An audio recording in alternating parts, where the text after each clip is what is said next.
此次英国军舰挑衅俄罗斯，最终被俄空军开火警告，英国媒体却给出了不同看法，认为是在为英国海军南海航行做预演。那么解放军遇到类似的情况会是什么反应呢？各位老铁们大家好，欢迎收看本期迷彩虎，我是虎哥。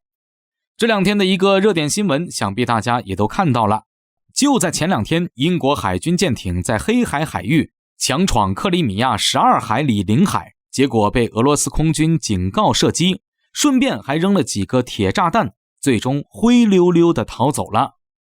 俄罗斯媒体的后续报道称，这一次英国军舰直接闯进了距离克里米亚半岛10海里左右，已经正式进入了12海里的领海。当然了，英国媒体随后矢口否认了这一点，称俄罗斯空军并没有进行警告射击，而是正常的演习。当然了，好在俄罗斯媒体报道的足够详细，并且证据充足，因此英国媒体的这个说法也没什么人信。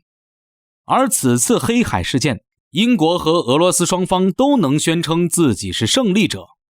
俄罗斯可以说他们把英国军舰赶出了领海，英国也可以辩称他们捍卫了航行自由，包括在12海里领海范围内无害通过的原则。不过就在事件似乎就这么定性了的同时，英国卫报却在介绍这次事件的时候还强行提到了中国。在英国的卫报看来，这一次英国军舰在克里米亚领海附近的活动，其实目标不一定就是俄罗斯，而是针对未来英国海军舰艇进入南海之后的挑衅行动做一个预演。毕竟如今英国政府已经多次嚷嚷着要派出伊丽莎白女王号航母穿越中国南海，并且也的确是这么做了。只不过呢，由于女王号航母的拉胯故障率，导致一直都没成。不过英国海军已经确定在今年的夏末将穿越我国的南海海域。与此同时，英国卫报还在暗戳戳的煽风点火，称中国的海上力量正在快速增长，西方对此做出回应的意愿也在迅速增长。这意味着这样的海上对抗可能还会发生很多次。那么接下来的问题来了，假如说英国军舰跑到南海来，又做出了像这次挑衅俄罗斯一样的事情来，中国海空军会怎样应对呢？这个问题也是很多老铁关注的一个事情。毕竟这些年美国海军经常在南海搞事情，但是我军似乎也没有做出过类似于俄罗斯空军这样的激烈反应，这也着实让不少人心里憋着一口气。讲真，虎哥想说的是，大家真的是误会了，不是我们不敢，而是对手不给我们机会。这一次俄罗斯空军之所以会做出警告射击甚至投弹的行为，最关键的一点就是英国海军舰艇的确是闯入了克里米亚的12海里领海。但是大家别看这段时间美国海军在我国周边的海域挺嚣张，尤其是在南海，但是却从来没有闯入过中国的12海里领海。美国海军那可是精明着呢。那么如果说英国海军真的在南海闯入我国12海里领海，我国又会是什么反应呢？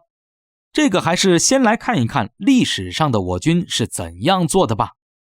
想当年我国刚宣布12海里领海的时候，当时的美国海军可比现在跳多了，直接就派出了第7舰队2艘驱逐舰，携湾湾的3艘军舰驶入中国领海基线12海里内，进行试探性挑衅。当时我国正处于建国的初期，海军基本上就没什么像样的力量，空军也远没有现在强大。但是在这样的情况下，我军动用了陆基炮火，给来袭的美军舰艇给予了沉重打击，最终灰溜溜地逃走了。从这里大家也可以看到，真要是遇到了类似的情况，解放军刚起来那是一点都不次于俄罗斯。当然了，现在我们海空军都强大了，真要遇到这种情况，就不会再让岸基火力去应对了。如果说只是在200海里的专属经济区海域进行挑衅的话，那我们的应对方法就更多了。此前英国海军曾经派出过护卫舰到中国南海找事儿，结果被中国海军10几艘舰艇强势围观。这种事儿啊，相信英国海军还没忘呢。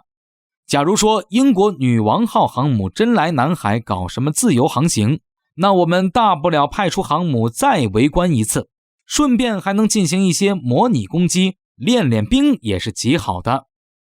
不过照虎哥说啊，英国海军在面对中国的时候，从来都是雷声大雨点小，还真没这胆子闯12海里领海。